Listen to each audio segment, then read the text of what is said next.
پوری دنیا ایک دفعہ پھر پہلے کی طرح سے کہ تمام فلائٹیں کلوز، تمام دنیا بند، تمام کاروبار بند اور تمام چیزیں، اور یہ سلسلہ شروع ہو گیا۔ اچھا، اب اس کے ساتھ ساتھ جو ہے ہم پہلے اسی چیپٹر کو نپٹا لیں کیونکہ اس سے وابستہ دوسری ویکسین بھی ہے، تو پھر ہم اس کی دوسرے پوائنٹ کی طرف جائیں گے۔ ویکسین میں سب سے زیادہ جو ویکسین لگی ہیں کرونا وائرس سے بچاؤ کے لیے وہ امریکہ میں لگی ہیں، اس کے بعد پھر دوسرے شہروں میں، دوسرے ملکوں کے اندر، پھر تیسرے ملکوں کے اندر، لیکن سب سے زیادہ وہاں لگی، لیکن سب سے زیادہ افیکٹو بھی وہی ملک ہو رہا ہے۔ اب آپ دیکھیے کہ یہ ویکسین لینے کے باوجود سب سے زیادہ افیکٹو۔ اچھا، پھر ہم نے ایک رپورٹ شائع کی تھی اور دنیا بھر نے اس رپورٹ کو جو ہے نا آن کیا، اور مختلف سائنسدانوں نے مختلف تجزیات کیے کہ جی کرونا وائرس کی جو ویکسین بنی ہے وہ انتہائی سیف ہے، اس سے کوئی مضر اثرات مرتب نہیں ہو رہے۔ لیکن میں آپ کو پہلے دن سے ایک بات کہتا آ رہا ہوں کہ کرونا وائرس کی جو ویکسین بنی ہے وہ ان تجربات سے نہیں گزری جن تجربات سے تمام انسانوں کو دی جانے والی ویکسینز کی پہلے جو ہے وہ پڑتال کی جاتی ہے، انہیں جانچا جاتا ہے، جن پیمانوں پہ ان کو پیمائش کی جاتی ہے وہ تمام پیمانے پورے نہیں ہو سکیں۔ اتنی جلدی کسی ویکسین کا دینا انسانی جانوں کے لیے خطرے کا باعث بن سکتا ہے، لیکن بہرحال سائنسدان ہوتے ہیں اور بڑے لوگ بڑے ہوتے ہیں، ان کی باتیں بڑی ہوتی ہیں، ان کو لوگ زیادہ آنر کرتے ہیں، ہم جیسے چھوٹے آدمی کی بات کو کوئی بھی خاطر میں نہیں لے کر آتا۔ لیکن اب رپورٹ سامنے آئی ہے کہ کرونا وائرس کی جو ویکسین لوگوں نے لی ہے، اور فائزر اور دوسری ایک دو کمپنیوں کی، اس میں فائزر سے بھی جو سب سے زیادہ سیف تھی، دل کے اوپر ورم ہو رہا ہے، سوجن جسے کہتے ہیں، ورم کی شکایت آ رہی ہے۔ جب دل کے اوپر ورم ہوگا، سوجن ہوگی، تو ظاہر سی بات ہے بلاکنگ ہوگی، وہ پلاٹنگ ہوگی خون کے اندر، اور پھر کیا انسان پہ اس کے اثرات پڑیں گے یہ آپ بہتر سمجھ سکتے ہیں۔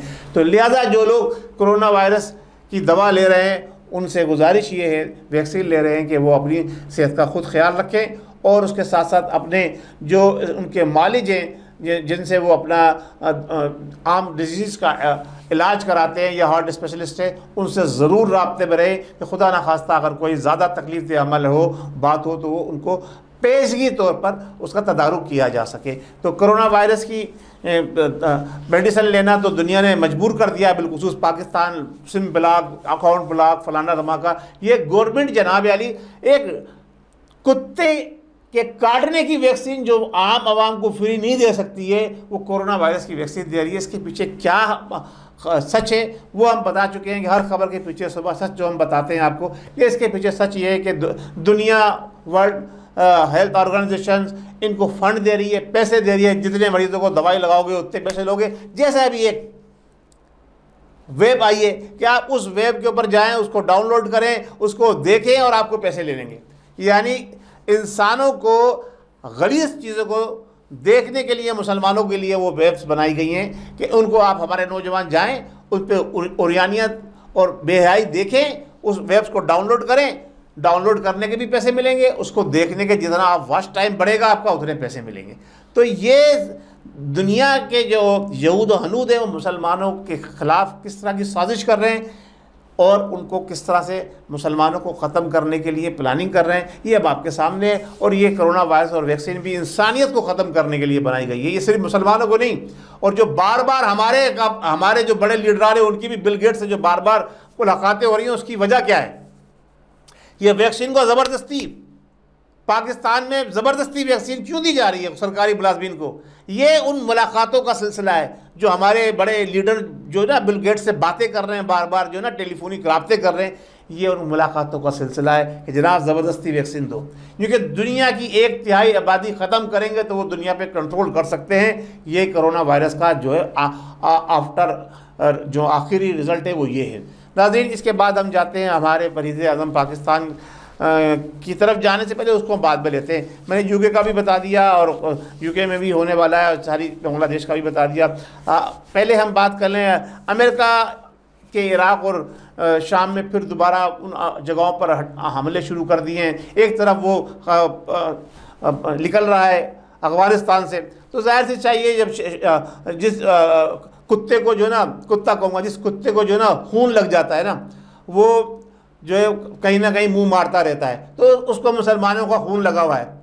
سمجھے، امریکہ بہادر کو جسے ہم بہادر بولتے ہیں لوگ، میں اسے کہتا ہوں جن کتوں کو مسلمانوں کا خون لگ جاتا ہے، ان کو پاک صاف اور نتھرا ہوا ہے نا خون، تو وہ بس یہی کام کرتے رہتے ہیں. تو وہ افغانستان سے تو مار کھا کے نکل رہا ہے، تو اس نے کہا کہیں نہ کہیں تو مسلمانوں پہ میں ظلم زیادتی کروں، تو انہوں نے یہ سلسلہ اب شروع کر دیا ہے. اس خبر کے پیچھے کا سچ یہ ہے. اچھا، اس کے ساتھ ساتھ اب آتے ہیں ہم اپنے آئی ایس پی آر اور وزیر اعظم کی طرف. سب سے پہلے آئی ایس پی آر، بعد میں لیں گے وزیر اعظم صاحب کو. بڑا مزہ آتا ہے اس پہ بات کرنے کے لیے. میں تو بڑا انجوائے کرتا ہوں ہمارے جناب علی وزیر اعظم پر بات کرتے ہوئے، مجھے بڑا لطف آتا ہے. پتہ نہیں آپ کتنے محظوظ ہوتے ہوں گے نا، میں نہیں سمجھتا کہ آپ کو مزہ آتا ہے کہ نہیں آتا. جو وہ باتیں کرتے ہیں، جو وہ حرکتیں کرتے ہیں، اللہ تعالیٰ ان کو ذرا ہمت دے، طاقت دے اور حوصلہ دے. جو باتیں کرتے ہیں اس پہ وہ پورے اتر جائیں اور پاکستان کو جناب علی نقشہ تبدیل کر دے. پاکستان ایک بہترین اسلامک ملک بن جائے، ایک فلاحی ریاست بن جائے، جہاں پر جناب علی دینے والے تو ہوں، لینے والا کوئی نہ ہو. اللہ کرے ایسا ہو جائے. جو ہمارے وزیر اعظم صاحب کی جو زبانی سوچ ہے، جو خیالی پلاؤ وہ پکاتے رہتے ہیں، لیکن کب اس میں پورے اتریں گے. اچھا، آئی ایس پی آر نے اس وضاحت کو کیوں اس وقت جناب علی پیش کیا؟ یہ بات، اس کے پیچھے کیا محرکات ہیں؟ آئیے ہم بات کرتے ہیں آپ کے اس کے پیچھے کیا محرکات ہیں. ہمارا اصل موضوع ہے یہ، لیکن ٹائم بہت کم ہے.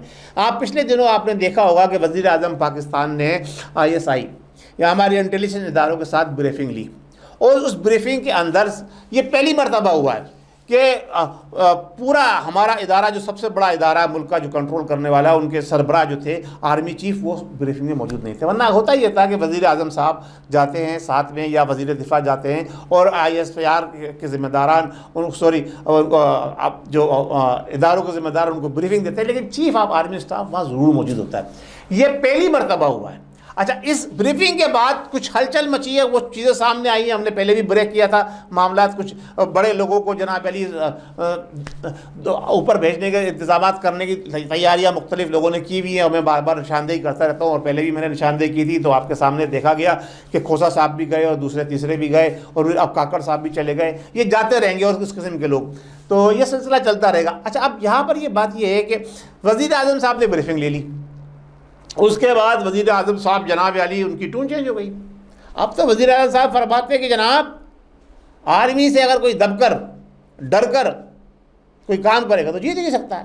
یہ ہے جناب اس بریفنگ کے پیچھے کی بڑی خبر.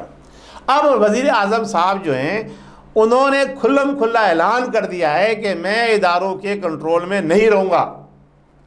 اس بات کا مطلب کیا ہے؟ جو خبر ہے اس کے پیچھے کا سچ یہ ہے کہ جناب ماضی میں جتنے وزرائے اعظم گزرے ہیں وہ ہمارے اداروں سے اور آرمی سے ڈر کر کام کرتے تھے.